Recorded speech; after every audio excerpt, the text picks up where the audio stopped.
Okay, welcome to GK Father of the Bride, Episode 2 for September 22nd, 2015. As I mentioned on our last broadcast, I have a very special guest joining me all the way from York, England. He is a colleague and friend who I've worked with. He's part of our Sell Hire family of companies. He's our Business Development Director for Vismo, our tracking software, Mr. Colin Dale. Hello, Colin. Good afternoon, everybody. How are you? Excellent. Yeah, it's good to have you with us. I've known Colin now for a couple of years. He's traveled to the U.S., and he and I have visited a number of clients, and we've worked trade shows together. And in this time, I must say that I've collected some of my most favorite, memorable work stories traveling with Colin. It is unbelievable. And I mentioned on our last podcast that I would share one of my favorites, but I'm going to start with you, Colin. I'm going to put you on the hot seat. I've told everyone of all your great wit, and I'd like you to share maybe one of your favorite stories from the road, if you wouldn't mind. Yeah, absolutely, Greg. Probably one of my favorites was the time we went to see Seattle Sounders playing proper football, not the one where you carry the ball, the egg-shaped ball, the proper one where you kick it around the football field. And I know, Greg, you're not making a lot of fans early here, Colin. Oh, I know. I know you hadn't been to see a football match, and I'd sold it to you about how lively it was and the great camaraderie and the songs and the chanting and the beer and everything. So we booked the ticket very late on, and we arrived at the Seattle's pitch, and we were up in the gods. We couldn't have been any higher up in the sky if we had gone to heaven, I don't think. And it was blowing a gale. It was raining, and we weren't even under cover. So we sat through the first 45 minutes, and I think when we got to half-time, Greg, your lips were blue. You were shaking like a rabid dog. And when we actually said, would you like a drink, both of us went for cocoa. That's how cold we were. It was absolutely freezing. So one of the stewards came over and said, hey, how are you guys enjoying the game? And I said, it's my friend's first time to a football match. I've been to plenty over in the UK. And we're just so cold up here. It'd be really great if we could get a seat down where all the main supporters were, where they were chanting, where there were banners going, where the singing was really going wild.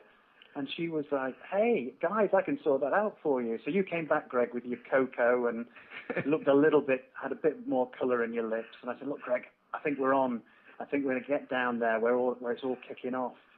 And sure enough, true to form, she made a quick phone call to one of the main guys down in the Seattle Sounders cop end, which is where all the main singing and chanting went on. And we got escorted through the bowels of the building, through the service elevator. We're in there with all the VIP food and the vol-au-vents and the ham sandwiches and everything. And we got taken right out, walked straight in, got fantastic seats.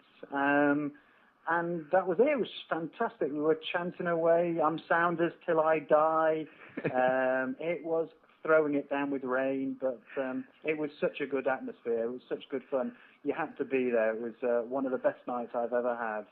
That was a lot of fun. I still remember how cold we were, like you say, when we were up in the highest section of the stadium, and then when we came downstairs, we were being poured on in rain, but we were warm because we were surrounded by all these great supporters. I still, to this day, I think I have that little song sheet that they had given us. It's a little worse for wear because it did get poured on and it was made of paper, but we did have an amazing time. I'll never forget that one. Oh, yeah. I'm Sounders till I die. I'm Sounders till I die. I know I am. I'm sure I am. I'm Sounders till I die. You don't need the sound sheet. You memorized it. That's fantastic. I've joined the supporters club. Oh, that's great. Well, my story, my favorite story, and I kind of alluded this on the last podcast, which ties us back to Jackie, my daughter, who's getting married this June. Colin actually had an opportunity to meet Jackie. We were traveling out to Peoria, Illinois, to meet with Caterpillar. We had a meeting out there, and Jackie's school, she went to Bradley University, is in Peoria and not far at all from the Caterpillar campus. So we were finishing our meeting, and our client was tied up and wasn't going to be available to go to lunch. So I said, you know what, Colin, would it be okay if we had lunch with my daughter? She's, it's a couple hours from Chicago, so this would be a great opportunity for me to spend a few minutes with her before we headed back. And as you know, Colin's always very gracious. He said, absolutely, I'd love to see the campus, and let's do that. So I sent a text to Jackie and said, hey, why don't you meet us at, I think it's Old World was the diner that we used to frequent out there. And she texted back and said, that would be great. I was planning to spend a little bit of time with some of my friends. We were going to go to lunch. Would you mind if they accompanied us? And I said, sure. So her and her friends got to this little diner. And normally this is the place where my wife Gina and I would take Jackie when we were in town. So just out of habit, Jackie said to the waitress, we're going to need a bigger table because my parents are meeting us here for lunch. And so we were running just a few minutes late. They got their table, and Colin and I showed up. We were visiting clients, so we're both in our best tailored suits, and we sat down with the girls. And the waitress was paying us a lot of attention, and Colin was working it.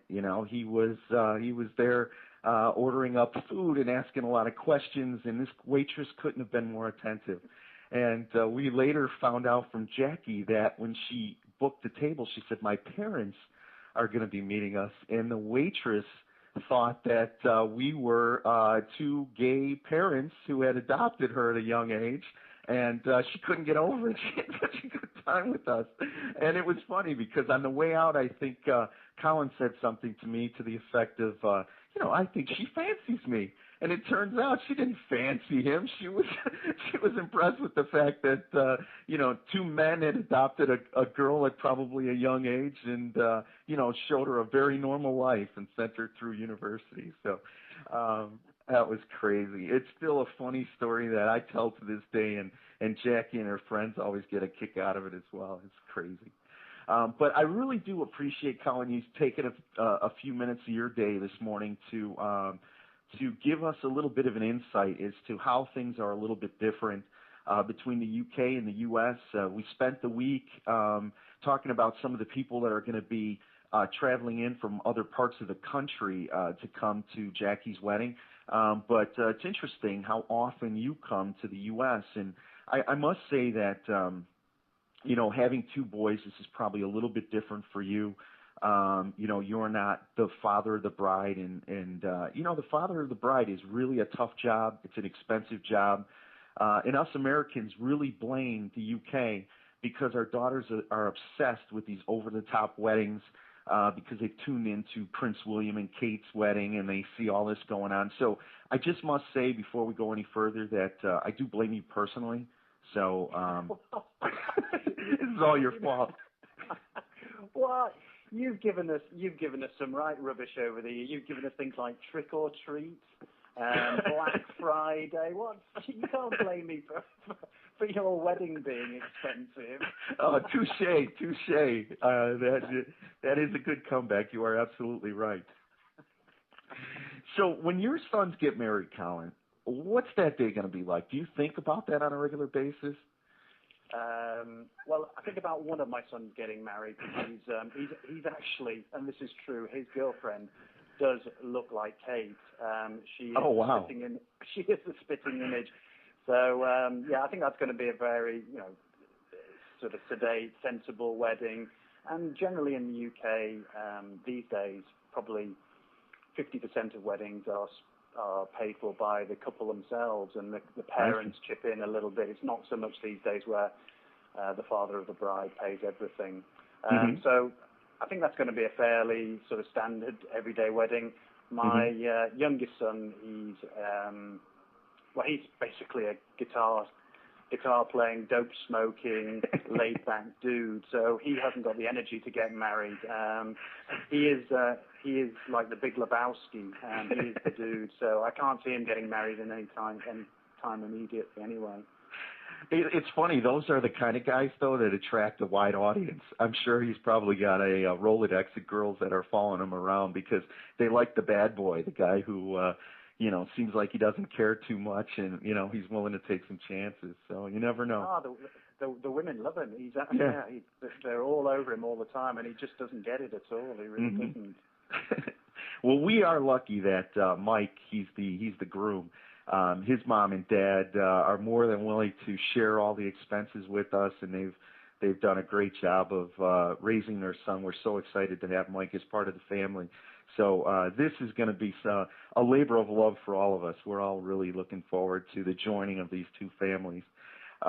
Last week on my podcast, I talked a little bit about how much I appreciate having live music, and we're actually going to have a band at Jackie and Mike's wedding. What's it like for you? Is it 50-50 DJ band, more bands than DJs? How does it work in the UK?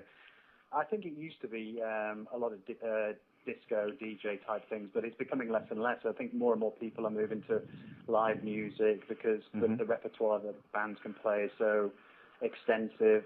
So a lot more people are moving to the band these days, for sure.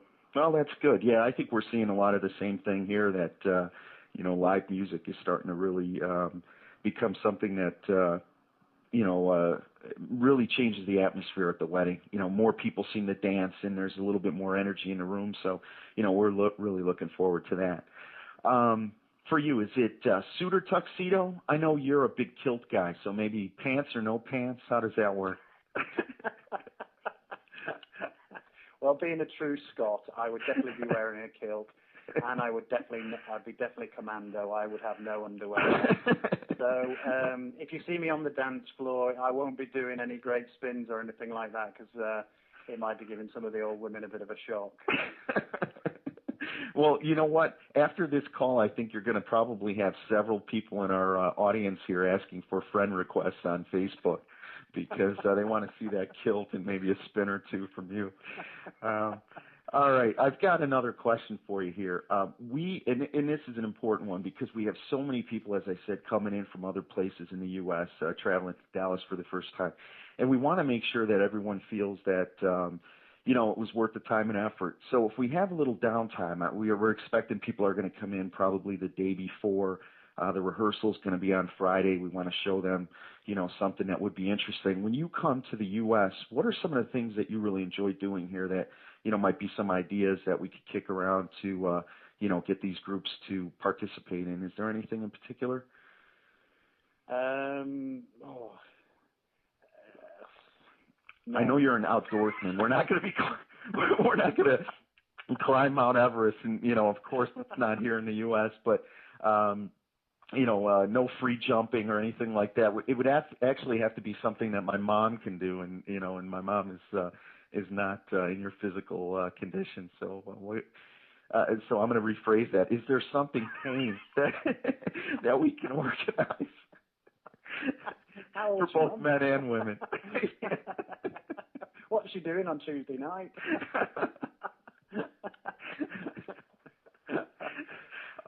I don't know. I think it's such a great country. I mean, if you're coming in from overseas, you've got to take in some of the scenery and some of the vast expanses of the country. I don't know, go to some of the ranches. If you're down in Texas way, I guess that would be a good one. And go redneck sightseeing, and that could be another one.